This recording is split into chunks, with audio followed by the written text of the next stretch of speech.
Yuan, Key Learnings, 策略 Marken, Crafting Insights, Tribes, Weak Signals, Insights, Trends, Analysis, 品牌 Estrategias, 观点 Experience, Vibrations by DinVibe. Pourquoi Vibrations ? Parce qu'à la manière des sismologues, notre métier chez DinVibe, c'est d'anticiper les secousses à venir, de prendre le pouls. On repère les lames de fond, on étudie les ondes qui annoncent les séismes, on s'intéresse à ce qui va secouer. Comme des anthropologues, on étudie l'humain, les évolutions de comportement, dans le but de guider les marques vers des innovations qui résonnent et qui font sens. Parce qu'on est une équipe de passionnés, ce podcast a pour vocation de partager au plus grand nombre une partie des insights que nous détectons, pour que ça vous donne du grain à moudre et qui sait, envie de nous rencontrer. Chaque mois, plongez avec nous dans le décryptage d'une tendance de société. Bonjour et bienvenue dans ce 4e épisode de Vibrations by DinVibe. Nous allons nous intéresser cette fois-ci à la question de l'influence. Pourquoi maintenant ? Parce qu'on constate depuis quelque temps déjà une modification profonde de ce qu'est l'influence, de sa définition, et cette période de confinement n'a fait que le renforcer. Dans cet épisode, c'est la vision de l'influence selon DinVibe dont nous allons parler, notre approche singulière de ce terme si utilisé et presque un peu galvaudé. On va commencer par une remarque fondamentale qui pose la base de ce qu'on raconte après. L'influence, ce n'est pas la visibilité.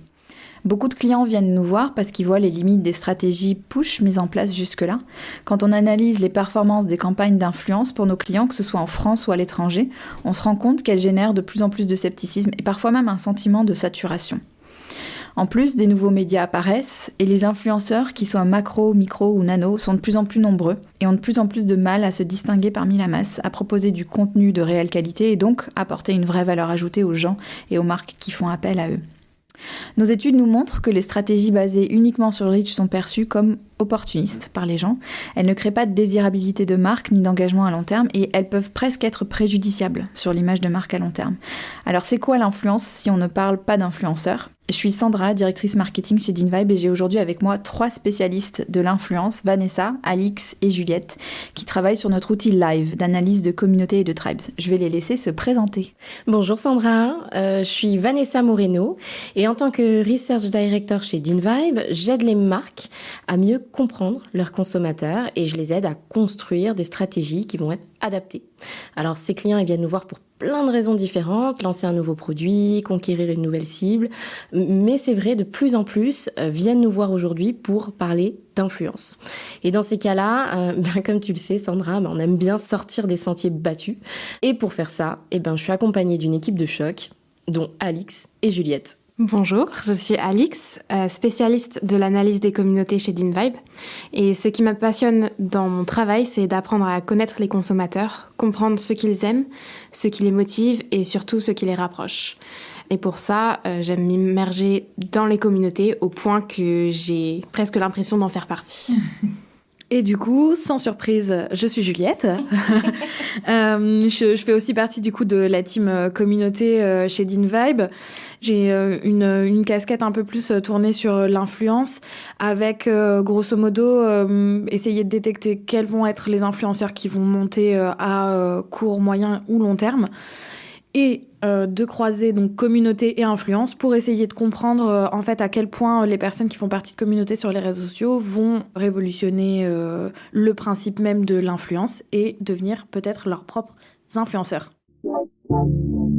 Influence means so much. I think it is a superpower, actually. And it's the power to encourage people to do, act, or think a certain way. Alors, chers auditeurs, je préfère vous prévenir, dans cet épisode, on va vous dire des choses qui vont vous sembler évidentes. Et on le fait exprès, de mettre des titres, des expressions qui renvoient au bon sens, mais on vous invite vraiment à rentrer dans des discussions avec nous et on serait ravis d'en débattre avec vous si vous le souhaitez. Alors Vanessa, on y va, c'est quoi l'influence en 2 mots ? Alors l'influence, c'est d'abord un message qui parle vraiment aux gens. Alors, je fais exprès d'utiliser des mots simples comme tu dis, mais faut vraiment revenir à la base. L'influence, c'est juste une question de bon sens. La majorité du temps, on pense aux consommateurs. Mais en fait, la vie des gens, comme la tienne, la mienne, elle commence pas du tout au moment où on pousse la porte du supermarché. Et puis, elle se finit pas non plus quand on jette son pot de yaourt à la poubelle. Ce que ça veut dire, en fait, c'est que au-delà d'avoir envie que la personne visée nous entende, il faut surtout qu'elle comprenne ce qu'on a envie de lui dire. Et pour ça, il faut comprendre qui elle est. Et c'est là où les médias sociaux, ils sont d'une efficacité redoutable. C'est-à-dire qu'aujourd'hui, les gens sur Instagram, sur Twitter, sur Pinterest, ils vont donner un tas d'indices sur qui ils sont. C'est-à-dire ce qu'ils aiment, ce qui les tracasse, quelles sont leurs passions, leurs sources d'influence, ou même quels sont les mots, tout simplement, qu'ils vont utiliser. Et qui sont finalement les gens, au-delà de leur côté consommation, voire juste des éléments socio-démos qui les caractérisent. Et c'est ça qui, justement, va donner de la perspective et du sens à ces comportements d'achat. Et c'est là où commencent, en tout cas, nos travaux sur l'influence en général. Est-ce que tu as un exemple à nous donner pour illustrer ça ? Un exemple qui, je pense, va vous parler, c'est l'exemple des mamans. Je pense qu'il y a globalement 2/3 de nos clients qui veulent influencer les mamans, parce que les mamans, c'est l'ancienne ménagère de moins de 50 ans, c'est elle qui drive beaucoup des achats du foyer.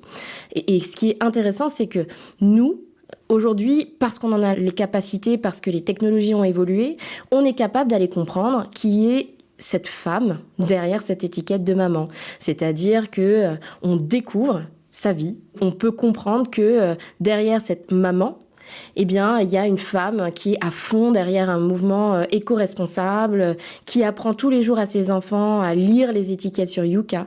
Et puis, des fois, c'est une autre femme. C'est peut-être une femme qui bosse comme une dingue pendant 50 heures par semaine, et puis qui va adorer tout ce qui va lui faire gagner du temps et puis lui faciliter la vie. C'est souvent des femmes qui vont être très sensibles aux marques de distribution, de drive ou de livraison à domicile. C'est des mamans qui, pendant le confinement, par exemple, ont adoré les box livrées à domicile qui permettent de prévoir les repas de la semaine. Comme chaque soir, après le travail, cette maman prend le temps de jouer avec ses enfants, sans se soucier de ce qu'elle pourrait bien leur préparer à manger, car tout est déjà prêt et c'est du fait maison. Alors ce soir, on va se faire une lasagne. Et c'est comme ça tous les jours depuis 1 an pour cette courtière en immobilier et sa petite famille. C'est ça, en fait, ce qu'on fait, c'est que on va prendre une cible, aussi grosse soit-elle, comme les mamans françaises, par exemple, et puis on va les découper, on va les segmenter dans des petites communautés qui représentent quand même beaucoup de gens, mais qui vont être séparées en fonction de leur moteur et puis de leurs valeurs dans la vie. Et puis ensuite, on va essayer de crafter des stratégies d'influence qui vont vraiment parler à ces gens. Et puis comme ça, on peut arrêter de leur parler que de céréales quand on vend des céréales. Moteur, valeur, c'est vraiment les notions clés dans ce que tu dis là. Est-ce qu'on est capable d'appliquer cette logique sur tous les secteurs ? Est-ce que, Alix, tu aurais un exemple dans un autre domaine ? Oui, on voit exactement ça aussi dans le secteur du tourisme, où les clients viennent nous poser des questions, pas juste pour connaître les typologies de consommation, qui seraient le tourisme de luxe ou le tourisme détente ou l'écotourisme, mais pour comprendre ce qui motive les gens en dehors de leur moment d'évasion, pour pouvoir mieux les toucher et mieux les attirer. On voit ça notamment avec une cible qu'on appelle les show-off ou les m'as-tu vu, qu'on voit assez fréquemment dans ce genre d'études. Et pourquoi on les appelle comme ça ? C'est parce que c'est des gens qui sont très motivés par la valorisation d'eux-mêmes, par les apparences, le bling-bling, les paillettes, le luxe. Et on voit qu'ils s'intéressent dans leur vie aux contenus internationaux, aux marques ultra premium comme Chanel ou Balmain.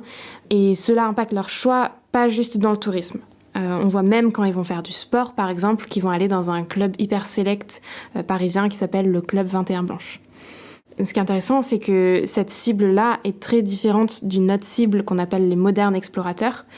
Pourtant, ces deux cibles vont aller dans les mêmes hôtels, mais pas pour les mêmes raisons. Les modernes explorateurs, eux, ils vont vouloir de la découverte, des expériences, même si l'expérience, la découverte, ça peut vouloir dire plein de choses différentes pour chacun. C'est pas les mêmes motivations que les show-off qui vont vouloir se montrer.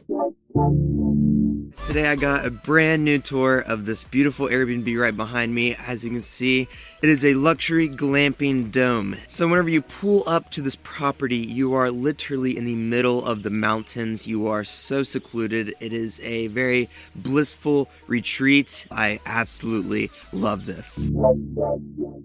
Comprendre ça, c'est fondamental pour construire une stratégie d'influence efficace, peu importe qu'on soit Uber, Air France, Disney ou Airbnb. Oui, l'idée, en fait, c'est qu'une stratégie où on ciblerait des milliers de personnes pour en toucher 100, elle n'est pas pertinente. Et chez DinVibe, c'est notre métier. On sait identifier très qualitativement les moteurs profonds des gens. Cette notion de moteur qui est au cœur de ce qu'on dit aujourd'hui. Mais une fois qu'on a cette information, comment on la transforme ? Qu'est-ce qu'on en fait, Vanessa ? L'objectif ensuite, c'est de créer une relation la plus humanisée possible avec les gens en fait. Une fois qu'on a détecté qui étaient les consommateurs par ailleurs, on va dire, les marques, c'est à ce moment-là qu'elles citent beaucoup les influenceurs. Les gros Instagrammeurs, les Twitchers ou les TikTokers qui sont un peu les nouvelles générations d'influenceurs. Les marques, elles comptent beaucoup sur eux pour pousser le message de la marque parce que ces gens ont des milliers de followers. Le problème en fait qu'on voit aujourd'hui, c'est que ces stratégies marketing-là, qui consistent à relayer les bons plans, les produits de la marque, ça n'atteint plus du tout son objectif.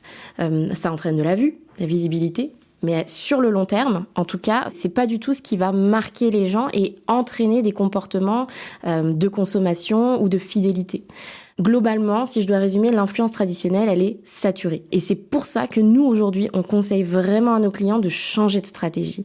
Et pour se distinguer dans un environnement extrêmement bruyant, parce qu'on peut le voir comme ça aujourd'hui, sur la sphère digitale, notre conseil, c'est vraiment d'être empathique. Ça veut dire quoi ? Ça veut dire excite les mêmes techniques de drague qui parlent plus du tout à personne. L'idée, c'est vraiment de créer de vraies conversations avec les gens, de se connecter à ce qui les fait vraiment vibrer. Et aujourd'hui, là où on aide nos clients, c'est à incarner leur marque, à la rendre humaine, entre guillemets. Et c'est comme ça, en fait, qu'on peut construire de vraies stratégies d'influence.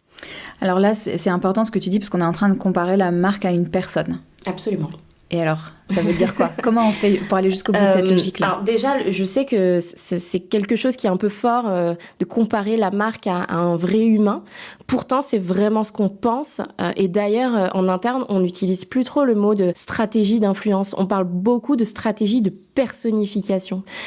Ça veut dire que notre but, c'est vraiment de faire en sorte que les gens, ils adhèrent au driver de la marque et que derrière ce côté marque, les marques, les marketeurs, les communicants, les innovateurs, ils agissent comme des personnes. Ça veut dire quoi ? Ça veut dire qu'aujourd'hui, on appelle ça des living brands. C'est quoi une living brand ? En fait, c'est une marque qui est devenue un être humain. Parce qu'aujourd'hui, quand on est une marque, on peut être une vraie personne, c'est-à-dire qu'on peut exprimer ses opinions, on a le droit de changer d'avis. On a même le droit de se tromper. On est toujours à se dire qu'une marque, elle doit être parfaite, qu'elle doit compléter un maximum toutes les attentes des consommateurs. Mais c'est faux, en fait.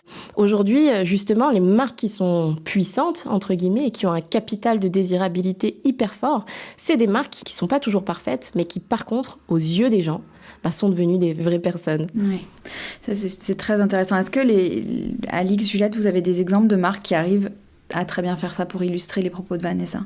Juste dit comme ça, on peut se dire oui, bon, c'est un peu utopique, c'est presque un peu naïf. Moi, tout de suite, quand j'entends ce que tu dis, Vanessa, je pense à une marque dont je suis personnellement fan grâce à un engouement sur Instagram absolument fantastique. C'est la marque de cosmétiques Glossier. Donc, c'est une marque, en fait, qui va avoir toute une ligne éditoriale et tout un positionnement qui va être super basé sur la beauté naturelle et en fait, qui va se positionner par rapport à ses consommatrices comme un peu le petit bonus qui va révéler déjà la beauté naturelle de la femme et qui va faire qu'elle est encore plus extraordinaire. Mais ils ont du coup un discours qui est très basé sur vous êtes déjà belle, vous consommatrices du monde de la beauté. On ne fait que vous révéler et vous donner vraiment le tout petit coup de pouce qui vous est nécessaire pour briller au quotidien. When I was looking at the beauty landscape, the thing that I really missed and that I wish that I had was a brand that I thought of as a friend, as a peer, and not a brand that would just talk down at me and tell me, what to think or tell me what to do or tell me that if I bought these 10 products and I used them all together, I might reach this picture of perfection in the end. Mais du coup, en faisant cet exemple, je me rends compte qu'on peut se dire que dans le domaine de la beauté, c'est un peu facile d'avoir un discours très basé sur l'empowerment et sur la beauté naturelle de la femme et des gros concepts comme ça. Mais c'est aussi un exemple qu'on a vu dans une catégorie un peu plus mastodonte, entre guillemets, qui est celle des retailers. C'est l'exemple Lidl. Lidl, c'est une enseigne qui, globalement, en fait, recueille beaucoup d'avis positifs avec des gens qui sont assez investis émotionnellement dans ce qu'ils pensent de cette marque. Parce que, en fait, ils la considèrent comme le seul retailer qui va prendre en compte leurs intérêts propres avant sa marge, son bénéfice financier, etc. Donc ça peut paraître assez fou parce que les retailers sont assez, dans les yeux de chacun, empreints de bénéfices et très capitalistes dans l'ambiance. Mais Lidl, c'est vraiment à contre-courant avec des gens qui ont l'impression qu'ils associent le juste prix à la bonne qualité. On a tous, je pense, ici entendu parler de Monsieur Cuisine, le fameux Thermomix de Lidl qui est aussi bien que le Thermomix normal, mais qui coûte un tiers du prix. Hello tout le monde, c'est Tamara. Ça y est, aujourd'hui, j'ai reçu le Saint Graal que nous attendions tous, le Monsieur Cuisine édition Connect. Il est là, il est un peu lourd. On va le déballer ensemble. Il y a vraiment une notion d'un retailer qui redonne du pouvoir et qui adore ses consommateurs. Et d'ailleurs, si je me trompe pas, il l'appelle parfois Monsieur Lidl. C'est-à-dire qu'il y a vraiment ce côté personnification de la marque. Ça peut aller jusque-là dans l'affect ou avec des gens qui ont vécu des choses avec la marque et qui considèrent comme un membre de leur famille, de leur quotidien. Ça peut être assez fort, en fait, l'engouement autour de la marque. Ça me fait penser à un autre exemple différent, mais qui est assez fort aussi, je trouve, celui de la marque Lego, donc encore un autre secteur, qui a su personnifier sa marque en affichant son orientation politique dans le contexte actuel du mouvement de manifestation pour le Black Lives Matter. Donc Lego a décidé de suspendre toute leur communication et marketing pour les jouer sur les thèmes de la police et même sur le thème de la Maison Blanche. Et donc les consommateurs ont vu ça comme la marque qui affichait clairement son identité, ses valeurs, ses croyances, et ça a été beaucoup apprécié. Ouais, et c'est ce qu'on voit dans ce contexte, les gens attendent ça des marques. Les marques qui n'ont pas pris position sont montrées du doigt. Et d'ailleurs, pour tout le mouvement du Black Lives Matter, Lego est une des seules marques à avoir fait une action très concrète pour réagir et pour montrer sa bonne foi, entre guillemets. Et alors, si on veut pousser la comparaison à la personne jusqu'au bout, ce qui est intéressant, c'est qu'une personne, elle évolue au fil du temps. Et comment est-ce que ça peut s'appliquer aux marques ? Comment elles peuvent s'incarner auprès des consommateurs dans l'optique d'être influentes sur le long terme et pas juste au coup par coup ? Bah, tu viens de le dire, c'est que pour rester une living brand, en fait, il faut évoluer avec les gens. Ça veut dire que comme une vraie personne qui entretiendrait des conversations avec des gens, bah, c'est pas un instant T, c'est tous les jours, c'est en continu. Ça se déclare pas d'être une living brand, ça se vit tous les jours. Et pour ça, bah, c'est important de comprendre quelles sont les choses qui sont importantes dans le quotidien des gens, tout le temps. Les contenus, les challenges, les thématiques, les faits d'actualité, tout ce qui résonne en fait avec les gens en instantané, quoi. Et c'est pour ça qu'aujourd'hui, notre travail, en fait, il s'arrête pas juste à la création et de la stratégie, entre guillemets, de personnification. Notre rôle, il est aussi de venir tous les mois, nourrir nos clients sur des insights hyper concrets autour de nouveaux comportements qui sont en train d'émerger, autour de nouveaux faits d'actualité qui vont catalyser beaucoup de fortes émotions, la peur, la joie. Et d'ailleurs, je prends un petit temps pour le dire, finalement, nous, ce qu'on voit aussi, c'est que chez nos clients, ce qui est utile, c'est quand ces choses-là sont très lifestyle. Parce que finalement, quand on sort de son secteur de prédilection, que ce soit la beauté, santé, le sport. Eh bien, c'est souvent ces choses-là qui permettent de créer des conversations personnelles. Parce que, pour résumer, quand on est une living brand, eh bien, l'important, c'est moins de parler de soi en tant que marque que des sujets qui tiennent vraiment au cœur des gens. C'est ça la vraie clé pour créer une relation personnelle durable.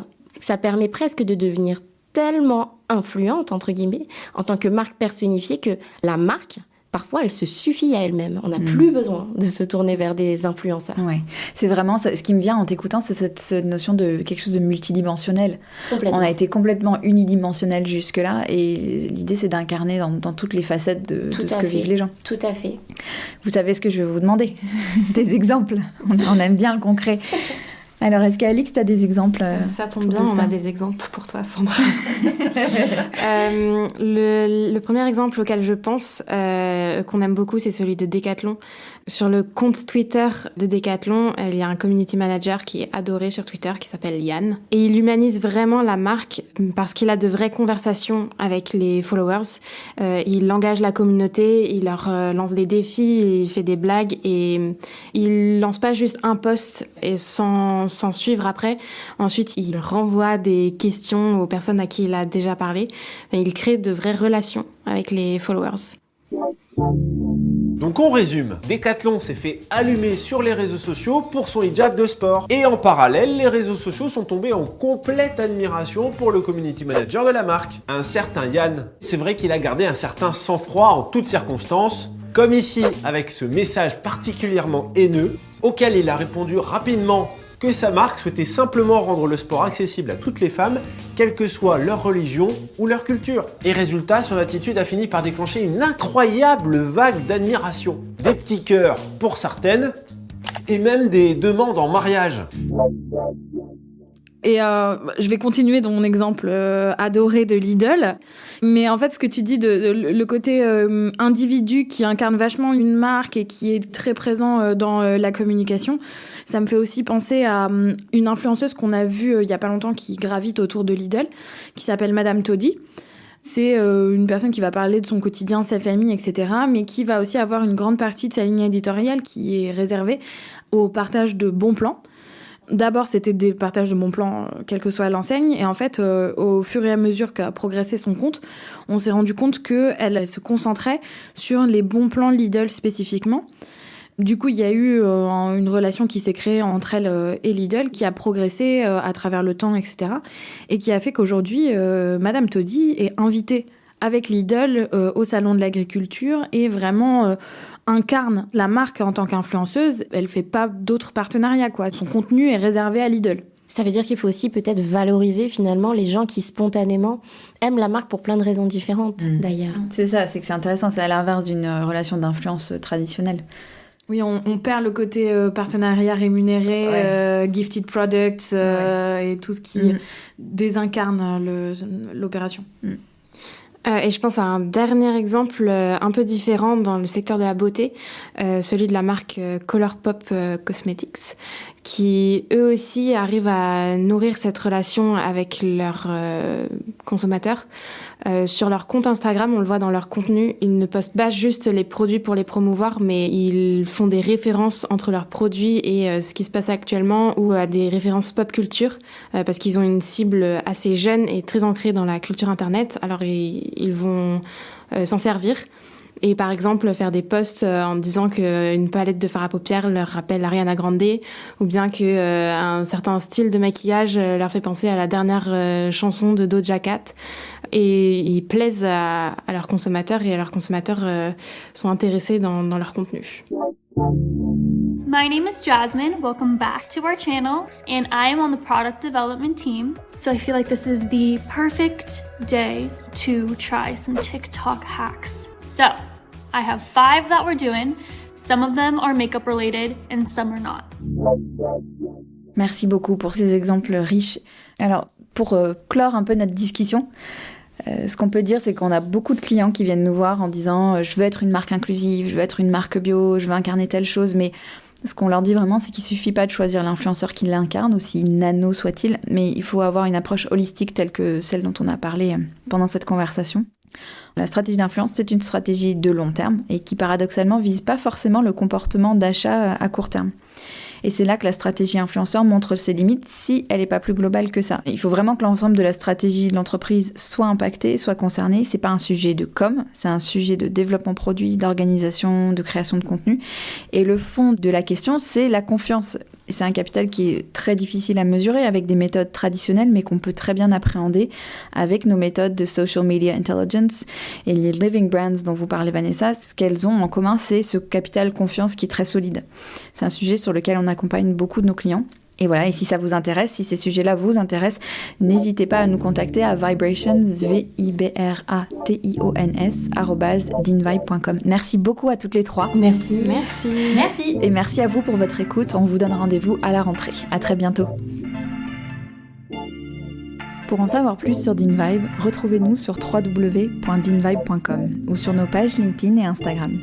Et si vous avez aimé cet épisode, partagez-le avec vos amis et votre réseau. Vous pouvez aussi soutenir ce podcast en vous abonnant sur la plateforme de votre choix et en laissant un commentaire et des étoiles sur Apple Podcast. Cet épisode a été produit par le studio Encore, réalisé par Chloé Vibo et Jeanne-Marie Desnos. Merci et à très bientôt.